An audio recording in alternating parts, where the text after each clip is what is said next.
Hi y'all, my name is Mr. Chao and welcome to Chao Time.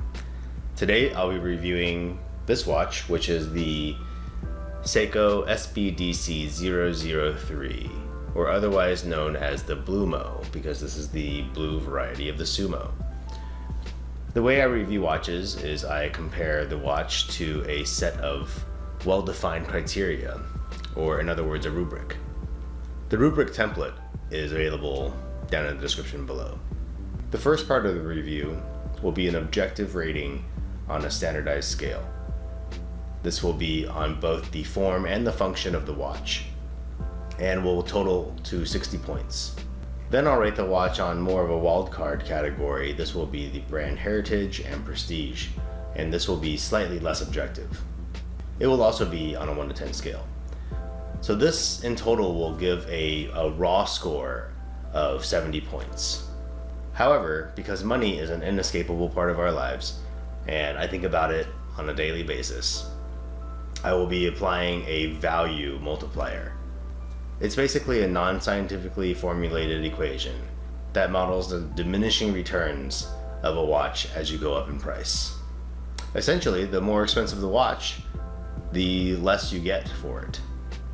This is my poor man's approach to evening the playing field. Finally, I'll give a subjective opinion based on my emotional connection to the watch, how I feel, the soul of the watch, these kind of words that we use to describe our feelings so that we can justify spending way too much on this hobby. So let's get to it. Alright, first, let's start with the form and visual appeal of the case and bracelet. The bezel action is where I think this case scores weakest. It's not loose feeling, but the clicks are uneven and tinny. Thankfully, mine lines up, but I've had many a Seiko that did not, and I've seen other Sumos and 80s that were not. The finishing is really pretty high quality. The variety of finishes are all well executed. The Hardlex crystal is single domed and lines up well with the case shapes. The design language here is really nice in my opinion. Finally, the S on the crown is a nice touch, and the bracelet also says Seiko. I'm in the camp of not liking how Seiko bracelets feel. The faux mid-link is not super comfortable, but I do appreciate the recessed end link. I'm a fan of the classic Seiko wave on the case back though. 7.5 out of 10. Next, we move on to the function of the case and bracelet. The case is made of stainless steel, as most watches are. However, the bezel is again one of the lowest scoring aspects. The bezel insert is aluminum and would not maintain its legibility and overall usability if I treated this watch as a beater. The Hardlex also lets it down for the same reasons. If I was hard on this watch, as I am with my SKX and other Seikos I've owned over the years, it would have picked up some scratches already. I really enjoy the way the case back comes in on the bottom, and the case finishing is great for comfort as well. This is the largest watch I own at 45 millimeters across, 13.5 millimeters thick, and 52 millimeters lug to lug. The 20 millimeter end link provides a nice comfortable size bracelet. The clasp is a cheap stamped part, which isn't a big deal, but will definitely wear out faster over time. I've had watches that are as young as 5 to 10 years old with a stamped clasp that was worn to the point where the retention clips did not snap into place anymore.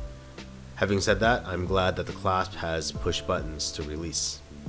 The diver's extension is great for those that need it, but is poorly integrated into the bracelet and is bulky and uncomfortable.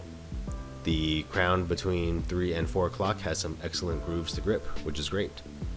6.6 out of 10. Next, we have the dial. The indices are applied, but are still somehow very flat. Of course, the lume on Seiko watches is very bright. At the beginning of the night, it's very legible, but does taper off quickly. I really enjoy looking at it when I'm in a movie theater or a parking garage, though. The dial has a matte finish, nothing special. The design is very clean, though short of attractive or unique. I love watches that are highly legible, and this one has it in all settings. Whether it's bright outside If there's light coming in from extreme angles, if it's dark, whatever, you can read it easily. For the overall aesthetic, I rate it a 7. For the function, a 9 out of 10. On to the movement. The watch has the 6R15, which is hackable and hand winding. It beats at 21,600 beats per minute and has a date complication. It's nothing special to look at, but pretty robust and reliable. 4 points for form, 3 points for function due to the inconsistency in timekeeping and limited number of complications. So far, that's a 37.1 out of 60, which is not bad for a lower end mechanical Seiko. I believe Seiko brand sits just outside of the Swiss giants, although it has a tremendous history dating back to 1881, with its first factory opening in 1892. I personally am a huge fan of the brand.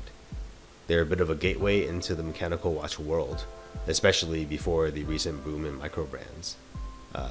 But many of those are powered by Seiko movements as well. So the new Sumos are slightly different than this discontinued version, with the cursive automatic text, and costs about $400 to $500 new. The version I have seems to be going for about $300 to $400 on the used market.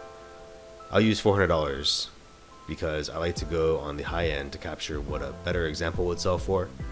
This gives me a multiplier of 1.685 and a value score of 72.62. Since this is my first official watch review, there's nothing to compare this number to yet, but unofficially I can tell you that this is pretty good. None of my more expensive Swiss watches can hang. So that brings me to my personal opinion on the piece. Well, I've got to be honest, I don't really love the watch. I really wanted to when I bought it. I really thought that I was going to. I think it looks pretty good on the wrist.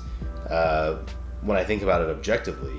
However, I've really come to dislike Seiko bracelets, even though it really sits pretty comfortably on my 6.5 inch wrist.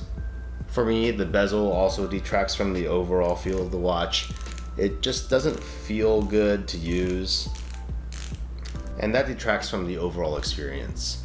I also work in an environment where I need to know the time like almost down to the second. In fact, often down to the second. And with how much the watch varies after wearing it for a couple of days, it just doesn't really work for me. And also I typically rotate my watches once a week. And so after Wednesday or Thursday, I need to reset the watch, which, it's a minor annoyance, but it's enough that it keeps me from putting it on. And finally, when I look down at the watch, I just don't really love it. So there you have it. I bought the watch a few years ago. I really wanted to like it, but I would not be sad to see it go. So thanks for sticking around to the end. Hope you enjoyed the video. See y'all.